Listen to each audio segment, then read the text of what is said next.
कीर्ती महायोगपीठे तटे भीमरथ्या वरं पुंडरीकाय दातुं मुनीन्द्रे समागत्य तिष्ठन्तमानन्दकन्दं परब्रह्मलिंगं भजे पांडुरंगं पांडुरंगाकरो प्रथम नमन दुसरे चरण संताच्या त्यांच्या कृपादाने कथेचा विस्तारू बाबाजी सद्गुरु दास तुका ओम नमो ज्ञानेश्वरा करुणा करा दयाळा तुमचा अनुग्रह लादलो पावन झालो चराचरी विठाल विठाल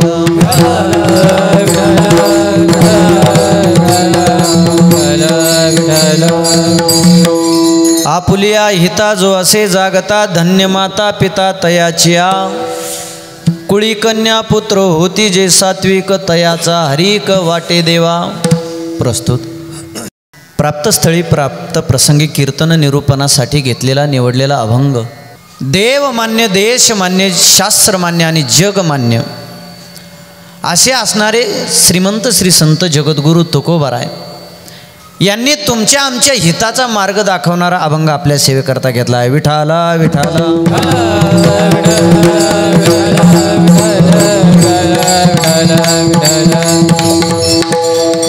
या जगाच्या पाठीवर आपण विचार जर केला तर सर्वात बुद्धिमान जात कोणती असेल ती मानव जात आहे।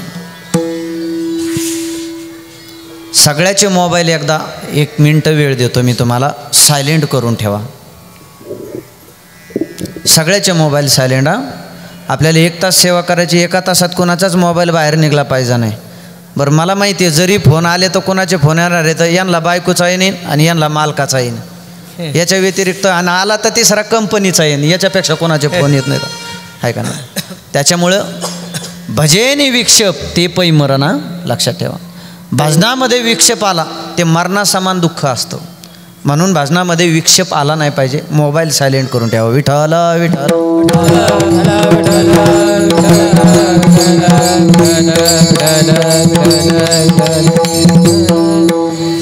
या जगाच्या पाठीवर सर्वात बुद्धिमान जात ही मानव जात आहे आणि तसा विचार केला तर सगळ्यात मागास जात ही सुद्धा मानव जातच आहे। कशानं मागास आहे, कशानं मागं राहिली मानव जात ऐका, विचारानं मागं राहिली, बुद्धीनं सुद्धा मागं राहिली। विज्ञान पुढे गेलं, विज्ञान पुढे कशाच्या जोरावरती गेलं, ते अध्यात्माच्या जोरावरती गेलं का हो गुरुजी? ऐका, अध्यात्माच्या जोरावरती विज्ञान पुढे गेलं। लोक विज्ञानाला मानतात, अध्यात्माला मानत नाहीत, म्हणजे बुद्धी कमीच झाली ना। 750 वर्ष झालं ज्ञानोबा राहायला जाऊन, 400 वर्षापेक्षा जास्त कालावधी झाला तुकोबा राहायला जाऊन। बाबांनो गळ्यात माळी घाला, बाबांनो भजन करा। माझ्या सावता बाबांनी अख्खा महाराष्ट्रच नाही तर या जगानं माझ्या सावता बाबांचा आदर्श घ्यावा असा परमार्थ माझ्या सावता बाबांनी या जगाला दाखवला, या जगाला हा भक्ती मार्ग दाखवून दिला। तरीसुद्धा लोकांच्या गळ्यात माळ पडत नसेल, लोकांच्या मुखातून नामस्मरण निघत असेल, मला सांगा मानवजात ही मागास राहिली का नाही राहिली? एवढे संत होऊन गेले, याच्या नंतर सुद्धा जर आपल्या गळ्यात माळ पडत नसेल तर समजून जा संताचे विचार सुद्धा तुमच्या आमच्या बुद्धीच्या पुढं कमी पडले असावे। विठ्ठल विठ्ठल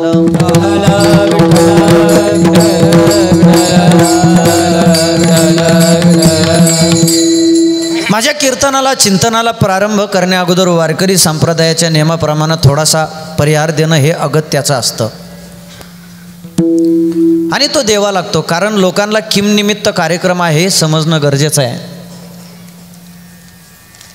वैकुंठवासी कौसल्याबाई विठ्ठल जाधव आईंचं वय वर्ष हे 65 वर्ष होतं। आईंच्या प्रथम पुण्यस्मरणानिमित्त आज हा कीर्तन सोहळा आयोजित केला आहे। दशक्रियाच्या दिवशी, वर्षश्राद्धाच्या दिवशी पुण्यस्मरणाला कीर्तन ठेवणं गरजेचं असतंच का, ठेवावं लागतं का बो? गरुड पुराणातला जो काही विषय तो मी तुमच्या पुढे मांडणार आहे आणि जे काही ऐकलं नाही ते तुम्हाला सांगण्याचा प्रयत्न हे करणार आहे। आज आई साहेबांच्या प्रथम पुण्यस्मरणानिमित्त माझ्याकडे ही आलेली कीर्तन सेवा आपल्या परिसरातलं म्हणा, पुणे जिल्ह्यातलं म्हणा, राजकीय क्षेत्र असो किंवा परमार्थिक क्षेत्र असो, दोन्हीही क्षेत्रातलं सर्व मित्रांचं, जीवलागांचं, सर्व कार्यकर्त्यांचं जे जीवाचं आणि प्रेमाचं व्यक्तिमत्व आहे, असे आमचे आदरणीय परमार्थ स्नेही निलेश भाऊ जाधव. भाऊंच्या सांगण्यातून ही माझ्याकडे सेवा आली. तसं भाऊंचं माझ्यावर प्रेम खूप आहे. हां, महिना सव्वा महिन्याला 15 दिवसाला फोन होतो आहे. आणि एक कौतुक म्हणून नाही तर सत्य परिस्थिती म्हणून सांगेल, आज महाराष्ट्राची राजकारणाची परिस्थिती बघता, राजकारण महाराष्ट्रातलं कोणत्या पद्धतीनं चाललं आहे हे मी तुम्हाला सांगायची गरज नाही. माझ्यापेक्षा तुम्ही त्याच्यात जास्त उन्हाळे खाल्लेले आहेत, आहे का नाही? पण ऐका, राजकीय क्षेत्रात असूनसुद्धा परमार्थिक क्षेत्रामध्ये तेवढीच सेवा करणं हे कोणालाही साध्य होत नाही. ते निलेश भाऊंना साध्य झालं आहे. एक त्यांचं कौतुक करावं वाटतंय, अतिशयोक्ती नाही. परिसरातला कोणाचाही परमार्थिक क्षेत्रातला कीर्तन भजनाचा कार्यक्रम असू द्या, भाऊंकडं हक्काने यावं. भाऊनी परिपक्वतेनं, जे कलाकार परिपक्वतेचे आहेत तेच कलाकार, तेच कीर्तनकार बोलून घ्यावेत, हा भाऊंचा अनुभव आहे. आणि मी माझ्या सावताबाबांकडे, ज्ञानोबाराय तुकोबारायांकडे प्रार्थना करेल, तुमच्या जीवनामध्ये भाऊ राजकीय क्षेत्रात तर तुम्हाला यश मिळतच राहो, पण परमार्थिक क्षेत्रात सुद्धा तुमच्याकडून अजून एवढीच सेवा जास्त होत राहो, ही माझ्या सावताबाबा चरणी मी प्रार्थना करतो. आणि खऱ्या अर्थानं मला माहिती आहे, तुम्हाला त्यांचं नावही माहिती आहे, जो महाराष्ट्र खऱ्या अर्थानं प्रपंचाच्या दुःखातून असा पीडित झालेला होता, त्या महाराष्ट्राच्या प्रत्येक प्रापंचिक माणसाचं दुःख ज्यांच्या आवाजापासून दूर झालं ते आमचे गरुड गुरुजी. हां, ऐका काय महाराज, असे भगवंतानं ज्ञानोबराय तुकोबरायनं असे काही व्यक्तिमत्व दिले आळंदीला, गरुड गुरुजींसारखे. आज या माणसाच्या जीवावरती म्हणा, ह्या माणसाच्या कृपा आशीर्वादावरती आज आळंदीत हजारो विद्यार्थी शिकत आहेत आणि महाराष्ट्र गाजवत आहेत. ही कृपा अशा गुरुवारांची, ही गरुड गुरुजींची कृपा आहे. आणि मी सांगेल गुरुजींच्या बाबतीत काय बोलावं आम्ही, एवढी मोठी वाणी नाही, पण ऐका, कलाकार अनेक मिळतील तुम्हाला, अनेक कलाकार, पण त्यांच्या अंगावर सेंटच असतो 2-2, 3-3 हजाराचा महाराज, आहे का नाही? त्यांच्या अंगावर कपडे असतात 1.5-1.5, 2-2 हजार मीटरचे. पण ऐका, लहान कलाकार असो, लहान मुलगा असो किंवा मोठ्यातला मोठा कलाकार असो, सगळ्यांच्या डोक्यावरून हात फिरवण्याची वृत्ती आणि सगळ्याला आपलं म्हणण्याची वृत्ती ही फक्त आमच्या गरुड गुरुजीत आहे महाराज. म्हणून मी गुरुजींच्या चरणावर नतमस्तक होतो आणि माझ्या सावताबाबांकडे मागणं मागतो, गुरुजी तुमचा 100वा अभिष्ट चिंतन सोहळा निलेश भाऊंच्या माझ्या हातून साजरा व्हावा, ही मी सावताबाबाकडे प्रार्थना करतो. आम्ही मोठा सोहळा साजरा करू दोघंजण तुमचा. आणि त्यांच्याचबरोबर जे आत्ता चाल म्हणले आमचे युवा कीर्तनकार कन्हैया महाराज गिरी, त्यांच्याबरोबर आमचे हरिभक्त परायण आशीर्वाद महाराज, आमचे परममित्र हरिभक्त परायण संतोष महाराज, आमचे सगळी जीवलग मित्रमंडळी. आणि ही बघा 2 अशी रत्न आहेत, मृदंग महर्षी आमचे, तरुण आहेत एकदम. तुमचे दोघांचे लग्न झालेत का? हा, त्यामुळंच इतक्या मनमोकळ्यापणाने वाजता, नाही सारखे फोन येतात घरून, कीर्तन कुठं शिकालं आहे तुमचं? हा, तुमचं नाव काय महाराज? चांगदेव महाराज, अतिशय सुंदर आहात, तुम्हालाही द्यावे तेवढे धन्यवाद. तुमचं नाव? विलास महाराज, तुम्हालाही द्यावे तेवढे धन्यवाद. आणि साऊंड सिस्टीमवाले दादा, त्यांच्यासाठी तर जोरदारच टाळ्या वाजा, अतिशय सुंदर. आणि सगळी चॉईस कोणाची येतं? निलेश भाऊंची आहे महाराज. इथं वाईट असं काय असणार आहे? आणि आमच्या कौशल्य आईच्या प्रथम पुण्यस्मरणानिमित्त राजकीय क्षेत्र असेल, परमार्थिक क्षेत्र असेल, शैक्षणिक क्षेत्र असेल, कृषी क्षेत्र असेल, सगळ्या क्षेत्रातली मंडळी, नातलग मंडळी या ठिकाणी आलेले आहेत. आणि आमच्यावर नितांत प्रेम करणारे आमचे संतोष भाऊ जाधव, भाऊंच्याही माध्यमातून खऱ्या अर्थानं आईच्या पुण्यातून म्हणा, आईच्या या केलेल्या कष्टातून उतराई होण्यासाठी भाऊंनी अनेक कॉल मला केले आणि ही कीर्तन सेवा माझ्याकडे दिली. मी सांगेल तुम्हाला पुढे पुढे आई काय असतो, बाप काय असतो माणसाच्या जीवनामध्ये, आणि हे परमार्थाला संप्रदायाला धरून सांगेल, असं मोघम सांगणार नाही. पण ऐका ना, जे कुटुंब, जाधव कुटुंब जे दुःखात बुडालेलं आहे, त्यांचा नाम उल्लेख करणं हे गरजेचं आहे.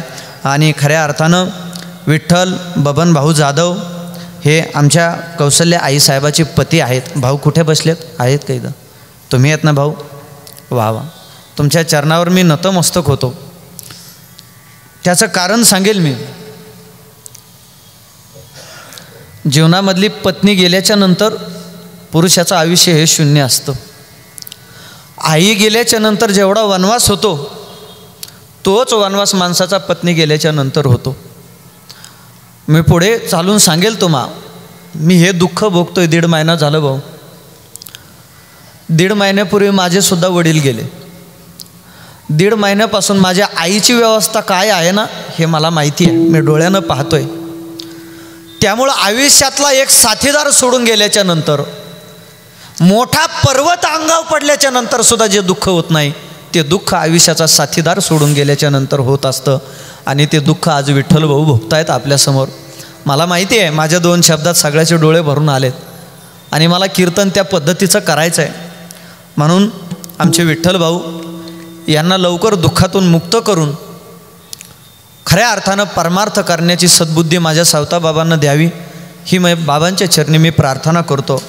त्यांच्याबरोबर श्री संतोष भाऊ विठ्ठलराव जाधव हे चिरंजीव आणि श्री दीपक भाऊ विठ्ठल जाधव हे सुद्धा चिरंजीव. सौ शैला नामदेव गायकवाड मुलगी सौ सुवर्णाताई श्रीकांत दर्शेले मुलगी श्री नामदेव बबन भाऊ जाधव, ज्ञानोबा बबन भाऊ जाधव, सुदाम बबन भाऊ जाधव, सुरेश गोविंद भाऊ जाधव, ओंकार संतोष भाऊ जाधव, सोहम दीपक जाधव आणि गुलाब जयसिंगराव बुर्डे, हिरामन जयसिंगराव बुर्डे हे भाऊ आणि संपूर्ण हा नातलग परिवार आणि समस्त जाधव परिवार आणि जाधव परिवाराचे समस्त आप्तेष्ट नातेवाईक.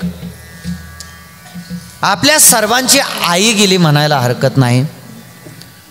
आणि मी सांगेल गुरुजी, तुमच्याकडे अब्जावधी रुपयाची प्रॉपर्टी असू द्या, पण आईनं डोक्यावरून हात फिरवण्यात जो आनंद आहे ना तो अब्जावधी रुपयाची प्रॉपर्टी असण्यात सुद्धा आनंद नाही. आणि ती आई आपली गेलेली आहे. त्या आईला सहजासहज भगवंतानं त्याच्या चरणाजवळ जागा द्यावी, त्याच्यासाठी ही कीर्तन सेवा आहे. गरुड पुराणातला काय नियम आहे हे मी तुम्हाला पुढे चालेल. मला 10 मिनटं मला अभंगावरती बोलायचं आहे. ऐका. स्वतःच्या हिताविषयी स्वतःच्या कर्तृत्वाविषयी जो जागा राहिला खऱ्या अर्थानं जगानं त्याचा स्वीकार केला. मी सांगेल महाराज मग हित नेमकं कशात आहे? संत त्यांच्या हिताविषयी जागे राहिले का? जागृत राहिले का? भाऊ ऐका, माणूस जन्माला आला की माणसानं अगोदर त्याचं हित तपासलं पाहिजे. माझं हित कशात आहे? तुमच्या आमच्या पद्धतीचं हित वेगळं आणि संताच्या पद्धतीचं हित वेगळं. संताच्या पद्धतीचं हित कशात आहे आणि तुमच्या आमच्या पद्धतीचं हित कशात आहे? मावशी, आई, मी सांगेल, आपण हित कशाला म्हणतो गड्या? आपल्या मुलाला मुलगा झाला तर आपण म्हणतो हां तो लय दैवाचा आहे, तो लय भाग्याचा आहे, त्याला पहिलंच पोरगं झालं, साऱ्या गावाला पेढे वाटी तू. हां, पण जेव्हा ते पोरगं याला रुमण्याने आणतं याला वाटतं दिलेले पेढे लोकांकडून मागं घ्यावात. हां, ती पेढे वाटणं म्हणजे त्याच्यात काय थोडाच काय शिवनेरी किल्ला जिंकला तेव्हा मुलगा होतच असतो. लग्न झाल्यावर म्हणल्यावर पोरं वाहणारच आहेत ना. हां, पेढे वाटायची काय गरज? त्याच्या पाठीवर अजून एक मुलगा झाला, लोक अजून म्हणतात तो लईच दैवाचा आहे. मी सांगेल तुम्हाला, ऐका, आपल्या घरामध्ये संतती वाढणं, धनधान्य वाढणं, ऐका, वाढावे संतान, गृही व्हावे धनधान्य, याला आपण हित म्हणतोय गाड्या भाऊ. ऐका, करोडो रुपये आपल्या घरात येणं, प्रत्येक वर्षी 500,000 टन ऊस जाणं, रोज 50,000 1 लाख घरात येणं, याला हित म्हणतो आपण. पण तुकोबरायनं म्हणावं हे हित व्यर्थ आहे. आम्ही हिताविषयी जागृत राहिलो, आमच्या आयुष्यात हित कोणतं तर तुकोबरायनं म्हणावं, ऐका, हित ते करावे देवाचे चिंतन, ते करावे देवाचे चिंतन, करोनिया मन शुद्ध भावे, करोनिया मन शुद्ध भावे, करोनिया मन शुद्ध भावे, हित ते करावे देवाचे दान, करोनिया मन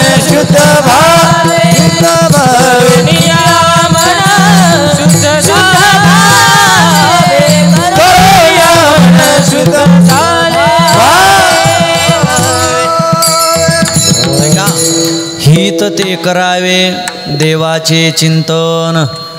बरं कसं देवाचं चिंतन करायचं? करुनिया मन शुद्ध भावे किंवा ऐका एक मनानं एका चित्तानं देवाचं चिंतन करणं याला हित म्हणायचं.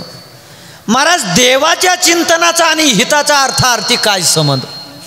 ऐका, आयुष्यभर प्रपंच केल्याच्या नंतर भाऊ शेवटच्या काळात प्रत्येक माणूस जर घरातल्या कॉटवरती पलंगावरती जर 6 महिने जाग्यावर पडून राहिला, त्याची विष्ठा त्याची लघवी एका जाग्यावर झोपलेल्या जाग्यावर झालं, ज्याच्यासाठी आयुष्यभर पाप करून तुम्ही प्रपंच उभा केला तेच देवाच्या देवाऱ्या पुढे उभा राहतात. देवा आता उचल यांना. कशासाठी पाप केलं आयुष्यभर तुम्ही? आणि ऐका, अरे आयुष्यभर जर माझ्या तुकोबारायासारखा परमार्थ केला असता तर ऐका, तुकोबारायाला जसा माझा भगवान परमात्मा न्यायला आला तसा देव तुम्हाला न्यायला आला असता. हा हिताचा फरक आहे. नामस्मरण करणं हे हित आहे, गळ्यात तुळशीची माळ घालणं हे हित आहे, आळंदी पंढरीची वारी करणं हे हित आहे. पण आपण याच्यापासून दूर राहिलो. बरेच लोक म्हणतात, महाराज नेमकं कशासाठी टाळ वाजावा, कशासाठी माळ घालावा, याच्यात नेमकं आहे काय? अलीकडे शिकलेला वर्ग यांना खूप मोठा प्रश्न पडतो. माझ्याकडं आमच्या इथं शेजारी MIT कॉलेज आहे भाऊ. MIT कॉलेजची मुलं आली, मला विचारलं, महाराज आम्ही माळ कशासाठी घालावी आणि टाळ कशासाठी वाजावा? याचं सुंदर उदाहरण देतो. मला प्रश्न विचारला, मी त्यांना उत्तर दिलं. म्हणलं ऐकणार आहे बाबा, तुझ्या आयुष्यामध्ये तू सर्वात जास्त कशाला भीतो? तुला भीती कशाची वाटते? तो म्हणतो मला मरणाची भीती वाटते. ऐका, म्हणजे मला काळाची भीती वाटते. काळाची भीती सगळ्याला वाटते ना. महाराज मला काळाची भीती वाटते. तो काळ माझ्यापासून दूर गेला पाहिजे असं काहीतरी सांगा. मग मी त्याला सांगितलं, तुला माळ कशासाठी घालायची आणि टाळ कशासाठी वाजायचा ना, तो अर्थ याच्यात आहे. अरे तुला वाटत असेल माझ्या जवळचा काळ बाजूला जावा, त्याच्यासाठी गळ्यात तुळशीची माळ तुला घालावी लागेल. आणि टाळ कशासाठी वाजायचा महाराज? अरे ऐक, अंतकरणातला वाईट विचाराचा विटाळ नाहीसा करण्यासाठी टाळ वाजायचा. हे टाळ घालण्याचं वाजवण्याचं महत्त्व, माळ घालण्याचं महत्त्व मी सांगू. ही गळ्यातली शुद्ध तुळशीची माळ आहे ना, ऐका, तुमच्या अंगावर फाटका कपडा असू द्या, राहायला घर नसू द्या, तुमच्या गळ्यात जर शुद्ध तुळशीची माळ असेल ना, तुम्ही उपवाशी मरू शकत नाहीत महाराज. नाही, आमचे गुरुनाम गुरु विठ्ठल बाबा घुले सांगायचे, घुले बाबांच्या मुखातले शब्द ऐका, माणूस जन्माला आला की त्यांनी माळ घातल्याशिवाय मरू नये. का मरू नये? माणूस मेल्याच्या नंतर तोंडात कशाचं काय घातलं जातो? मी म्हणतो मग यांनी जर आयुष्यभर कोंबड्या खाल्ल्या असत्या तर जाता जाता कोंबडीचं पाखाडच घालायचं नाही एखादं, आहे का नाही? तेवढं तरी वर घेऊन, नाही तर एखादा बोकडाचा पाय घालायचा, नाही तर शिंग घालायचं. बा काय गरज तुळशीचं पान तोंडात घालायची जाता जाता मेल्यावर? तरी आयुष्यभर लोकांच्या कोंबड्या चोरून नेल्या आणि शेवट कशाला घालायचा? हां, ऐका, तुम्ही मेल्याच्या नंतर जर मुखात घातलेलं तुळशीचं पान तुम्हाला भगवत प्राप्ती करून देत असेल तर तुम्ही जिवंतपणे तुळशीची माळ गळ्यात घातलेली ही भगवंतासाठी किती आनंदाची असेल. हां, म्हणून जिवंतपणे तुळशीची माळ घातली पाहिजे. घुले बाबा सांगायचे, माणसानं गळ्यात तुळशीची माळ घातल्याशिवाय मरूच नये. का मरू नये? गुरुजी ऐका, बाबा म्हणायचे, अरे तुमच्या आमच्या गळ्यातली सोन्याची माळ तुम्ही आम्ही मेल्याच्या नंतर घराघरात भांडणं लावून देईल आणि तुमच्या आमच्या गळ्यातली तुळशीची माळ भगवत प्राप्ती करून देईल. याच्यासाठी तुळशीची माळ घालायची. अहो भाऊ ऐका ना, आयुष्य गेलं व काही काहीचं आयुष्य परमार्थ करण्यात, देव दिसला नाही, स्वप्नात आला नाही, आणि काहीचं आयुष्य कशात गेलं? लोकाला नाव ठेवण्यात. एखाद्याच्या गळ्यात जर तुळशीची, याचा गळा तर असा कोरडा फट, पण एखाद्याच्या गळ्यात तुळशीची माळ दिसावे ते त्याला नीट बोलत नाही. बघा, गळ्यात माळण पोटात काळ, आणि तो या पोटात काय सोन्याचा गोळा आहे काय? हा, एखाद्याच्या कपाळाला असा गंध दिसवा सुंदर, ऐका, गंध दिसला की गंधावाल्याला नीट बोलत नाही महाराज. गंधावाल्याकडे बघून बघा गंधाचा टिकला आणि चौकून हुकला, म्हणजे आहे का काही गरज? तुला लावायचा नाही तर लावू नको, पण लावणाऱ्याला का नाव ठेवतो? आणि जर तुम्ही परमार्थ करणाऱ्याला नाव ठेवत असाल तर लक्षात ठेवा, घातलिया भय नरका जाणे. अरे एखादा वारी करत असेल, त्याच्या पाया पडता आलं नाही तर नका पडू पाया, हां, पण त्याला नाव ठेवू नका. लोक वारी येऊन आलं का करून करून भागला आणि वारीला लागला. त्या मनी तरी यांना पुढून इतक्या सापडा, त्यात मला अजून मेळ लागला नाही, आहे का नाही? पण ऐका, आपल्या आयुष्यात आलेले वाईट माणसं, भाऊ सगळ्या कीर्तनात एवढे शब्द घेऊन जा, वाईट माणसाचा तिरस्कार करायचा नाही. ज्या दिवशी वाईट माणसाला तुम्ही आपलं म्हणायला शिकाल, त्या दिवशी तुम्ही जग जिंकलं. कसं जग जिंकलं सांगू उदाहरण, ऐका. माझ्या ज्ञानोबारायाला विसोबा खेचेरानं काठीनं मारावं. काय वाईट केलं तर ज्ञानोबारायानं काठीनं मारावं. ज्ञानोबारायांनी प्रेमानं काका म्हणून हाक मारावी. काका का हो आम्हाला त्रास देता काका, आमच्या मायबापाच्या नंतर काका तुम्हीच आहेत ना आम्हाला काका. तिरस्कार केला नाही ज्ञानोबारायानं वायऱ्याचा, म्हणून आज जग डोक्यावर घेऊन नाचतंय माऊलीला. हे परमार्थाचं फळ आहे. अजून सांगू, माझ्या तुकोबारायाला मंबाजी बुवानं काठीचे तुकडे होईपर्यंत मारावं, अंगावर घातलेल्या शर्टाचे चिरगुट होईपर्यंत मारावं. त्याच मंबाजी बुवाचा तिरस्कार न करता तेल घेऊन गेले, मंबाजी बुवाचे पाय चिपीत बसले. हे परमार्थाचं फळ आहे. मग ऐका, एवढं मारणाऱ्याला सुद्धा आपलं म्हणण्याची वृत्ती होते. त्यांना संत म्हणतात आणि त्यांनाच लोक डोक्यावर घेऊन नाचतात. बरं, तुकोबारायाचं कळालं, ज्ञानोबारायांचं कळालं. अजून पुढचं सांगतो. पैठणचे नाथबाबा तुम्हाला माहिती आहेत. नाथबाबांच्या जवळ एवढी शांती होती, एवढे शांत होते की त्यांना रागच येत नव्हता. नाथबाबाला राग येण्यासाठी एक माणूस 1000 वेळेस थुकला नाथबाबाच्या अंगावर. किती वेळेस? आपल्या घराच्या भिंतीवर जर एखादं पुडी खाऊन जर थुकलं ना, त्याच्या 7 पिढ्या उदाडत्यान महाराज. इतक्या शिव्या देतो आपण त्याला. 7 पिढ्या सुद्धा याच्या सुखाने जागणार नाहीत. घराच्या भिंतीवर थुकलं एखादं तर.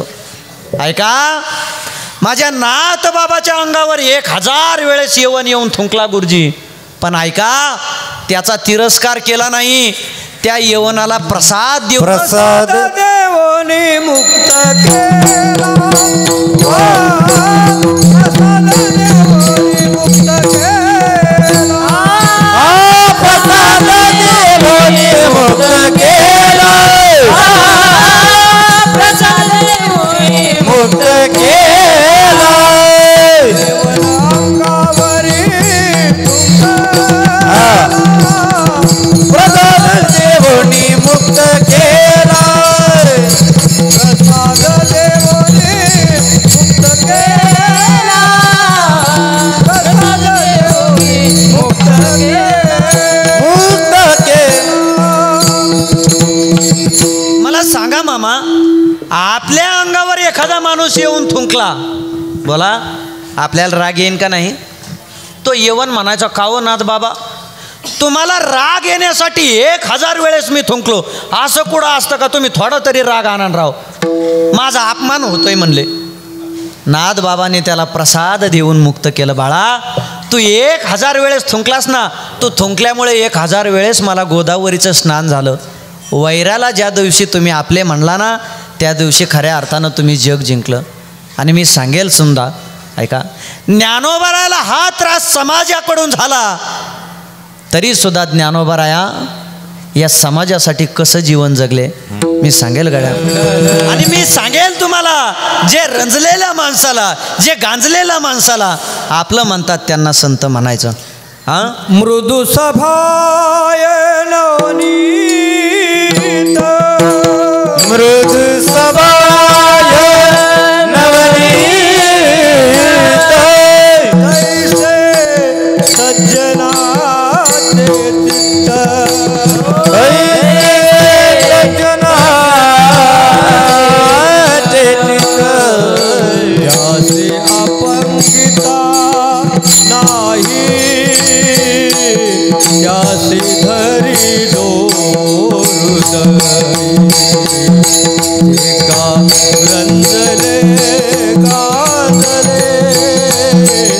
यासी मने जो आपुले गरजले गाजले यासी मने जो आपुले गरजले गाजले मने जो आपुले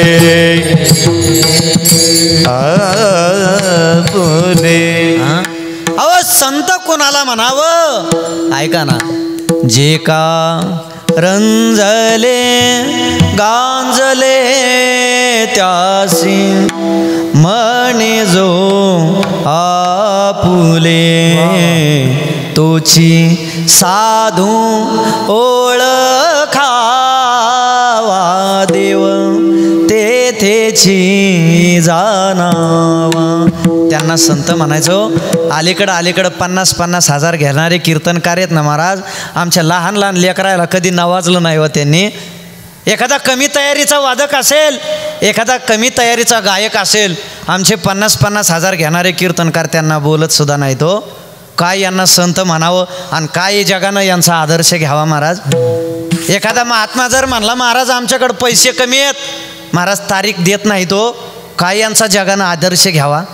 हां 50,000 60,000 काय तुकोबारायसाठी तुम्ही देऊन दमले हो. कधी भांडारा डोंगराला एखाद्या कीर्तनाचं पाकिट दिलं का तुम्ही. हां आणि जास्त नाही महाराज, एक नाही तर 2 अभंग सोडले तर 3ऱ्या अभंगावर यांना बोलता सुद्धा येत नाही हो. लाजा वाटल्या पाहिजेत.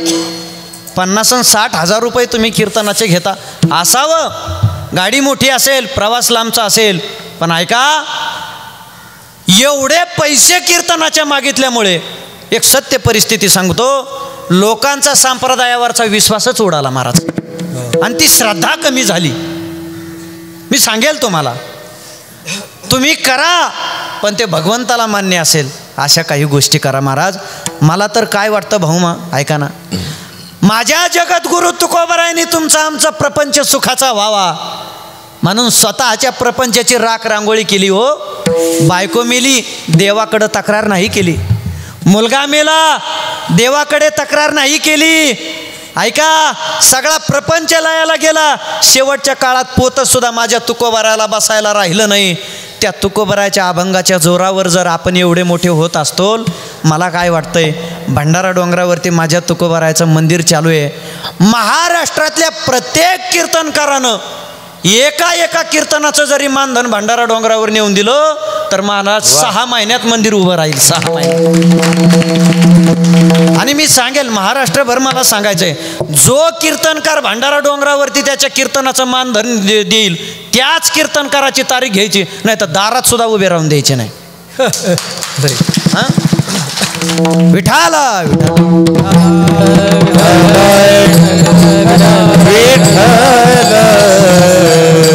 हे काय मी भेट नाही महाराज कीर्तनात बोलताना का माझ्या बरोबर निलेश भाऊ आहेत, मी कशाला कोणाला भेऊ आहे का नाही. मला कोणी काय म्हणलं तर मी म्हणन भाऊनी तारीख दिली, तुम्ही तुमचं बघून घ्या काय ते आहे का. खरं बोलायला काय हरकत आहे. अहो हे जगाचे घाव सोसले सत्य मार्ग दाखवण्यासाठी माझ्या संतांनी विचार नाही केला. आपण कशासाठी स्वार्थासाठी जीवन जगायचं. खरं ते बोलून मोकळं व्हायचं समाजासमोर.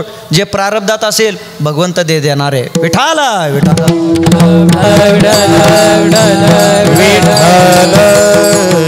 मग ऐका ना, भगवंताचं नामस्मरण करणं, समाज कार्य करणं, देश सेवा करणं याला हित म्हटलं जातंय. आणि खऱ्या अर्थानं जो अशा हिताविषयी जागृत आहे ना, माझे तुकोबाराय काय म्हणतात अभंगाचं प्रथम चरण. आपुलिया हिता जो असे जगता, आपुलिया हिता जो असे जगता, आपुलिया हिता जो असे जगता, आपुलिया हिता जो असे जगता, आपुलिया हिता जो असे जगता, आपुलिया हिता जो असे जगता, आपुलिया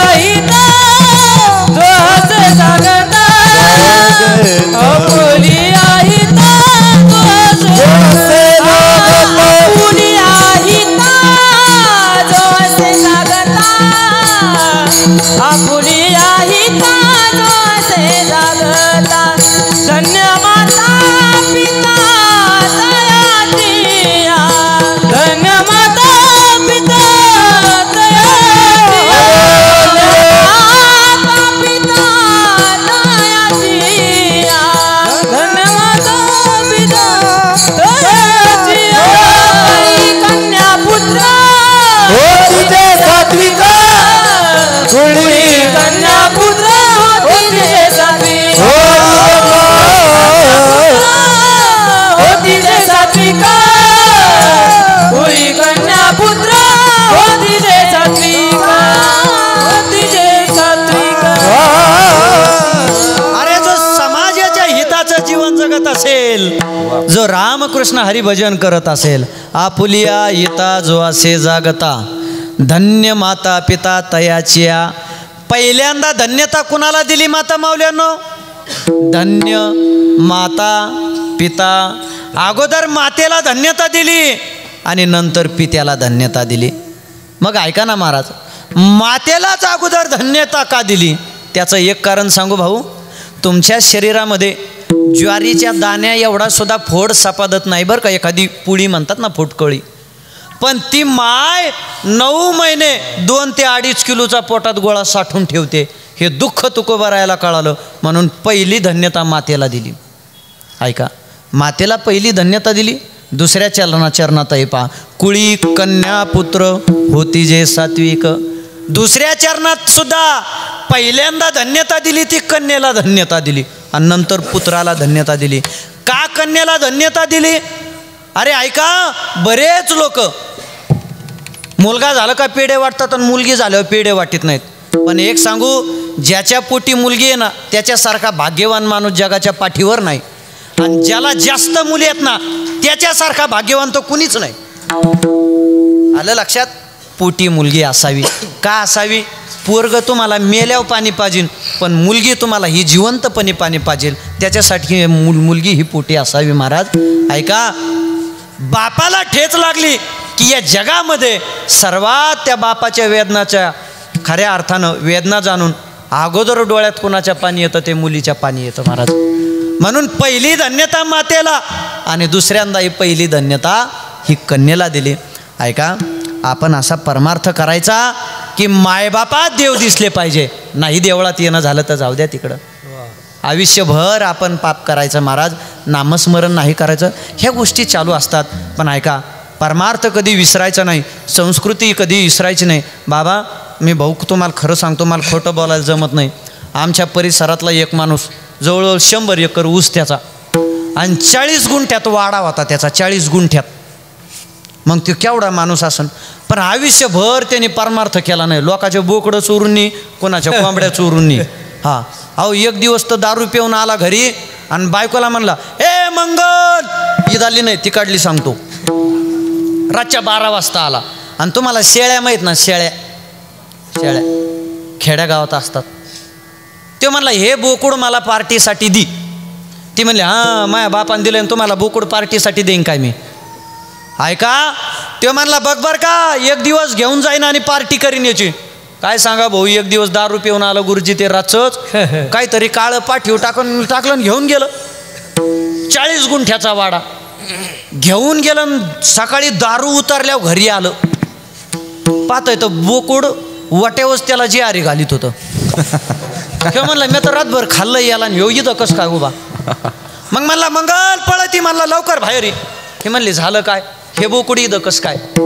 ती म्हणली, तुम्ही माझ्या प्रश्नाचं उत्तर द्या. ते म्हणला, नाही नाही नाही, मग BP वाढायला लागला, हे बोकुड इथं कसं काय? ती म्हणली, मला सांगा, रात्री तुम्ही 12 वाजता दारू पिऊन आले, कडून वशिले लावले. डॉक्टर म्हणले 40 लाख रुपयाला एक इंजेक्शन येतंय 40 लाखाला. त्याच्यात म्हातारं 2च शब्द बोलून म्हणले. 2 शब्द बोलल्यावर म्हाताऱ्याने एकदा का पांढरे डोळे केले का पुन्हा म्हातारं उठणार नाही. यांनी लय बोकडं चोरलेले होते, ते मला सांगायचं आहे तुम्हाला. ह्या 4 पोरांनी बायकाच्या गळ्यातले मंगळसूत्र्यासकट तोडलं हो. चप्पल हार, सँडेल हार, बूट हार, त्या कानातले येलं, कोणते अजून सगळे येलं बिलं तुमचं काय असन तेवढं त्यांनी मोडीलं. 40 लाख गोळा केले, डॉक्टरला दिले. डॉक्टरने इंजेक्शन दिलं आणि जीच म्हातारं महाराज मोठ्याने आरडायला लागलं ना, काय ना आलाय पोरं माय पोटाला आले तुम्ही, 2 दिवस झालंय वासू केसू म्हणतोय. अरे ते वासरू केरसुनी खात होतं, आता तरी पळा आणि त्याच्या तोंडातली केरसुनी हिसकून घ्या. थोरलं पोरग तर चक्करच येऊन पडलं महाराज जाग्याव. सुना पळून गेल्या, लेक पळून गेले, नातू पळून गेले. डॉक्टरनी पदरची ॲम्ब्युलन्स केली आणि म्हातारं घरी नेऊन घातलं महाराज. ऐका, आणि हे जर शेवट रामकृष्ण हरी म्हणला असता तर सुना पळून नसत्या गेल्या, पाया पडल्या असत्या. हे परमार्थाचं फळ महाराज. म्हणून आयुष्यामध्ये म्हाताऱ्या माणसाचं 60 वर्ष 55 वर्ष वय झालं की त्यानं घरात भक्ती केल्याशिवाय, नामस्मरण केल्याशिवाय दुसरं काहीच करू नये, तरच घरातली माणसं तुम्हाला किंमत देतात. विठाला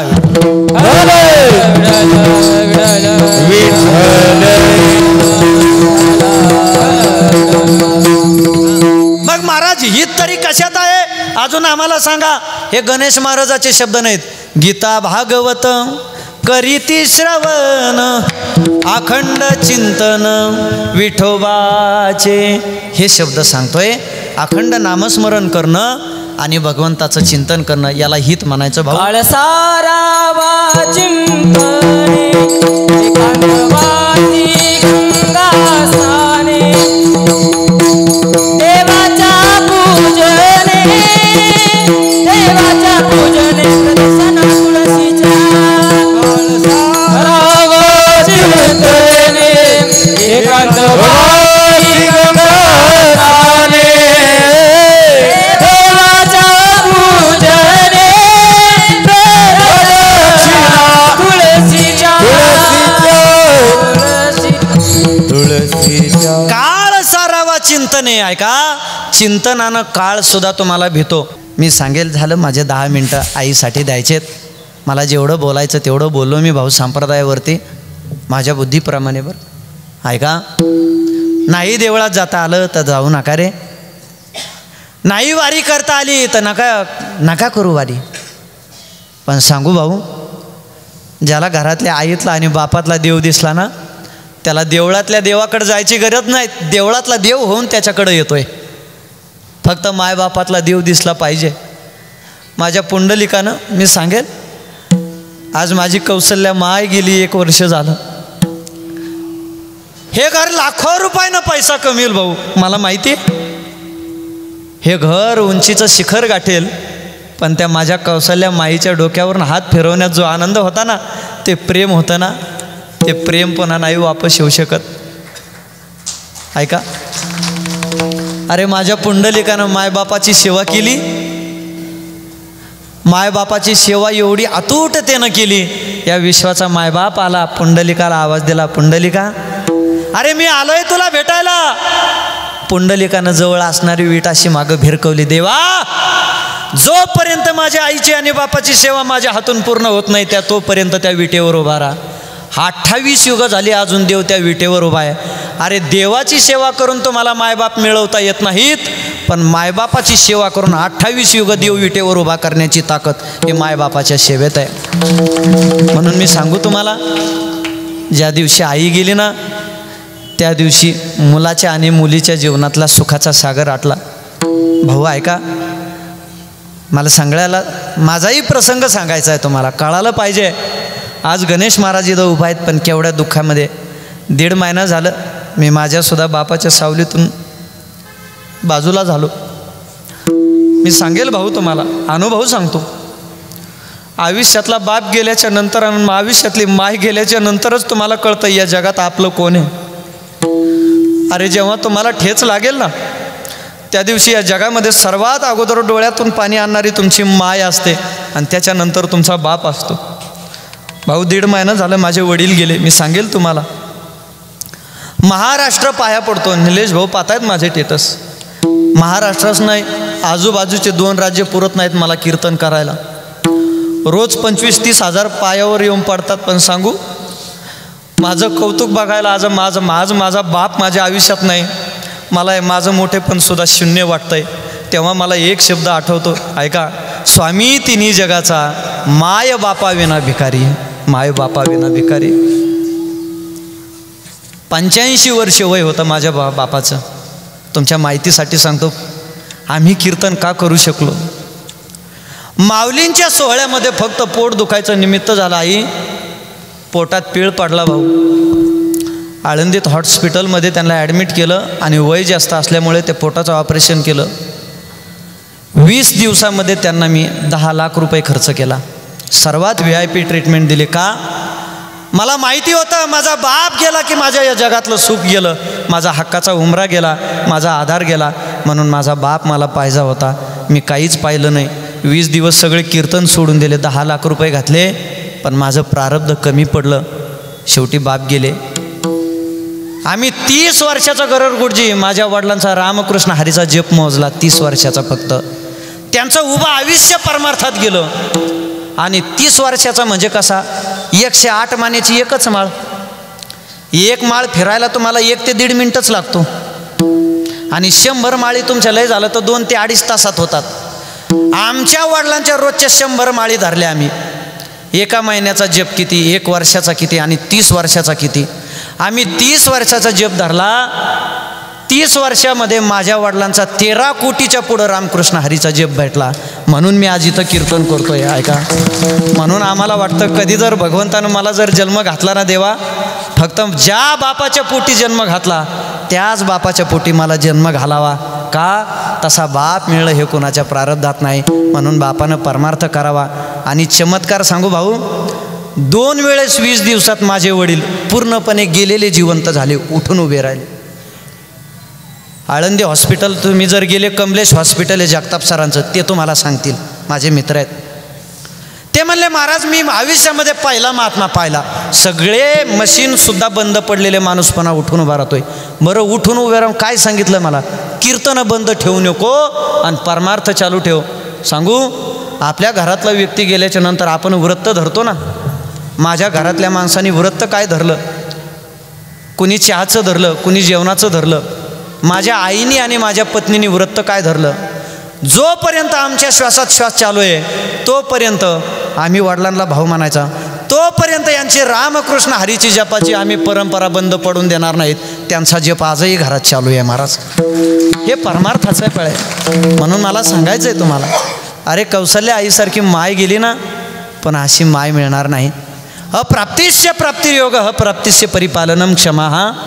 अप्राप्त झालेली वस्तू तुम्हाला मिळता येऊ शकते, पण मिळलेली वस्तू तुम्हाला ती सांभाळून ठेवणं गरजेचं आहे. अरे ऐका, आमचे संतोष भाऊ असतील, ह्या 4 लेकी असतील. भाऊ खरं दुःख सांगू आईचं, ज्या दिवशी माय गेली त्या दिवशी महिलांच्या आयुष्यातला हक्काचा उमरा संपला बरं का. अरे म्हातारी का व्हायना माय घरात बसलेली असावी. का असावी? ऐका, लेक जर आली ना सासरवरून, दरवाजात जर लेकीला पाहिलं तर ती माय अशी भिंतीला हात देत उभी राहते. दरवाजापर्यंत जाते, टोपल्यातून भाकरीचा तुकडा घेते. माझ्या लेकीला कुणाची दृष्ट होऊ नये, त्या वयात सुद्धा ती म्हातारी माय तर लेकीच्या डोक्यावरून तुकडा ओवाळून फेकते. घरात आली की गालावरून हात फिरवणार, माय तुझं बरं आहे ना ग?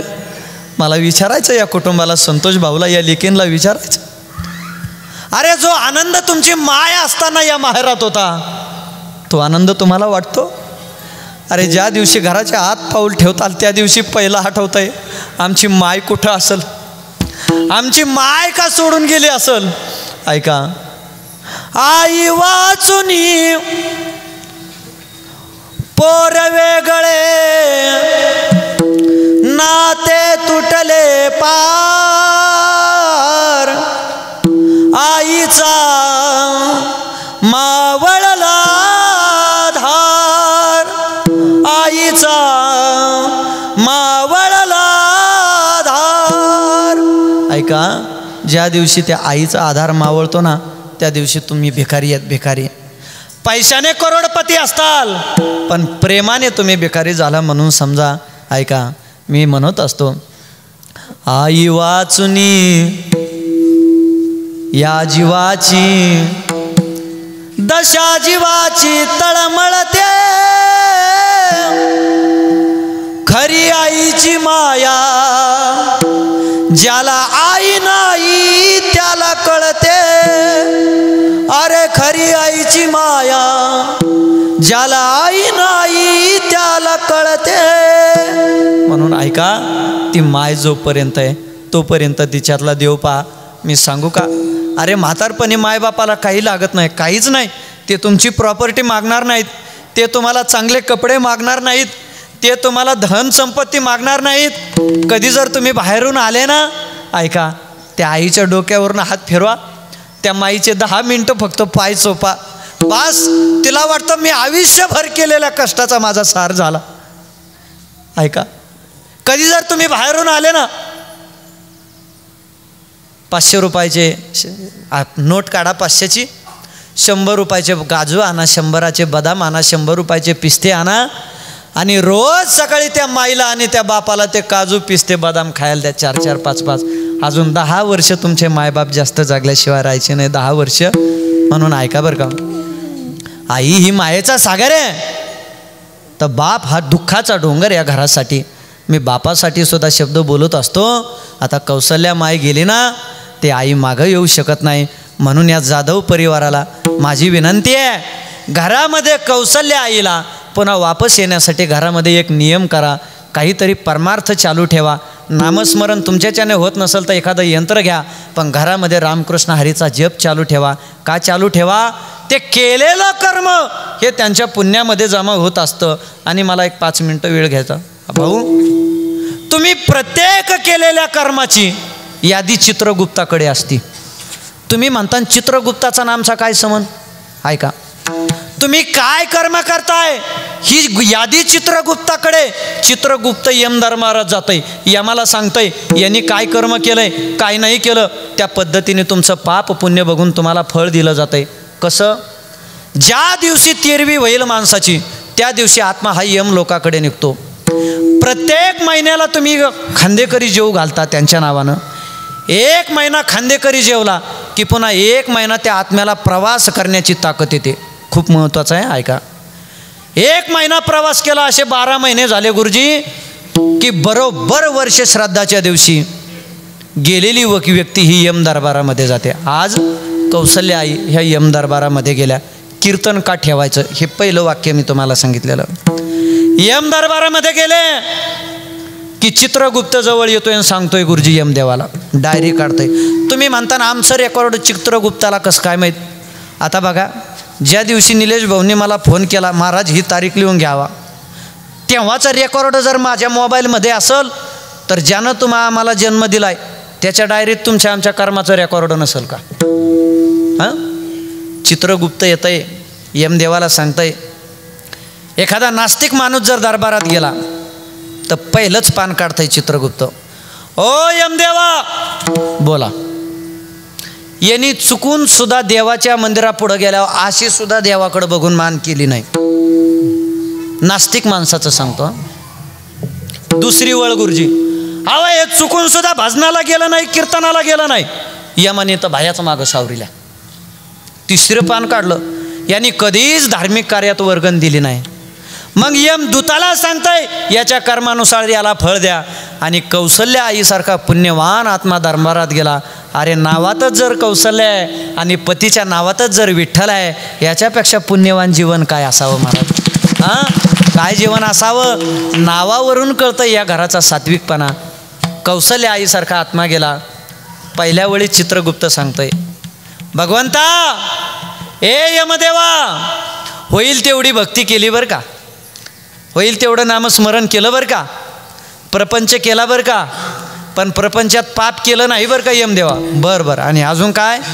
यमदेवा, आज या कौशल्या आईचा आत्मा आपल्या दरबारामध्ये आलाय, पण ऐका, आज आपल्या दरबारामध्ये आलाय ना आत्मा, आज यांच्याच वर्ष श्राद्धानिमित्त या जाधव परिवारानं खाली कीर्तन सोहळा ठेवलाय. मग भलतिया भावे शरण जाता भेटी, पाडी तसे तुटी जन्मव्याधी. मग यमदेव म्हणताय आज वर्ष श्राद्धानिमित्त कीर्तन चालू आहे खाली. हो चालू आहे. सहजासहज मोक्ष प्राप्त करून देतं हे कीर्तन. याच्यासाठी कीर्तन भजन ठेवायचं. माझे शब्द आहेत का? भलतिया भावे शरण जाता भेटी. अरे कसाही भाव असू द्या, कसाही अंतकरण असू द्या, कशी भक्ती असू द्या, तुम्ही देवाला शरण गेले ना, वा. पाडी तसे तुटी जन्मव्याधी, सहजासहज दुःखातून मुक्त होत आहे आणि भक्त खऱ्या अर्थानं भगवत प्राप्ती होत आहे. माझी सेवा या ठिकाणी संपले. म्हणून परमार्थ करा. पुनश्च एकदा संतोष भाऊ असतील, जाधव परिवार असेल, आमचे निलेश भाऊ असेल, सर्वांच्या चरणावर नतमस्तक होतो. एकदा आपल्या आईंना खऱ्या अर्थानं त्यांच्या जीवनामध्ये पुण्यप्राप्ती व्हावी अजून, म्हणून सगळेजण एकदा हात वरती करा. वारकरी संप्रदायाच्या नियमाप्रमाणे भजन करायचं. तुम्ही असे थांबा, मी निलेश भाऊ चहा घेऊन येतो, भूक लागली आम्हाला. हां. विठोबा रखुमाई, विठोबा रखुमाई, विठोबा रखुमाई, विठोबा रखुमाई. जय जय हरि जय जय हरि जय हरि जय जय हरि जय जय हरि जय जय हरि जय जय हरि हरि हरि हरि हरि हरि जय जय हरि हरि हरि हरि हरि हरि जय जय हरि हरि हरि हरि हरि हरि जय जय हरि हरि हरि हरि हरि हरि जय जय राम. हरि विठोबा रखुमाई, हरि रखुमाई, हरि विठोबा रखुमाई, विठोबा रखुमाई, विठोबा रखुमाई, विठोबा रखुमाई, विठोबा रखुमाई, विठोबा रखुमाई, विठोबा रखुमाई, विठोबा रखुमाई, विठोबा रखुमाई. बार घुमाई, बार घुमाई, बार घुमाई, बार घुमाई, बार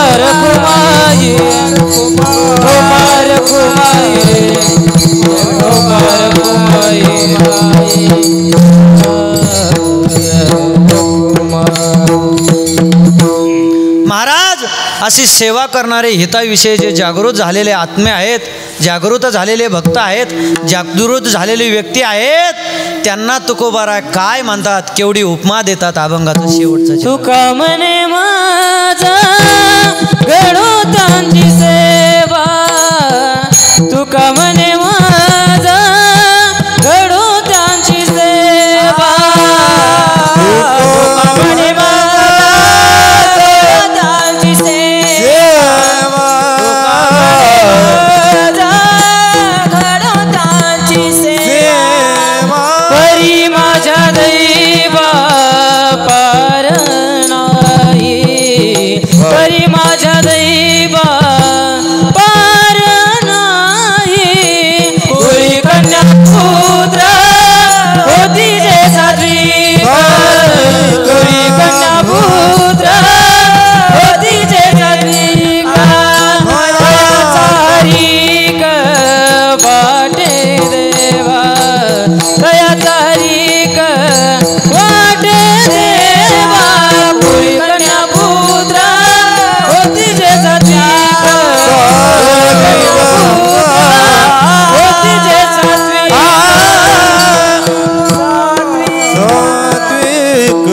अरे तुम्ही हिताच्या ठिकाणी जागे आहेत ना, तर तुकोबारायनं म्हणावं, तुका म्हणे मज घडो त्यांची सेवा, तरी माझ्या दैवा पार नाही. मला अशा लोकांची सेवा मिळावी.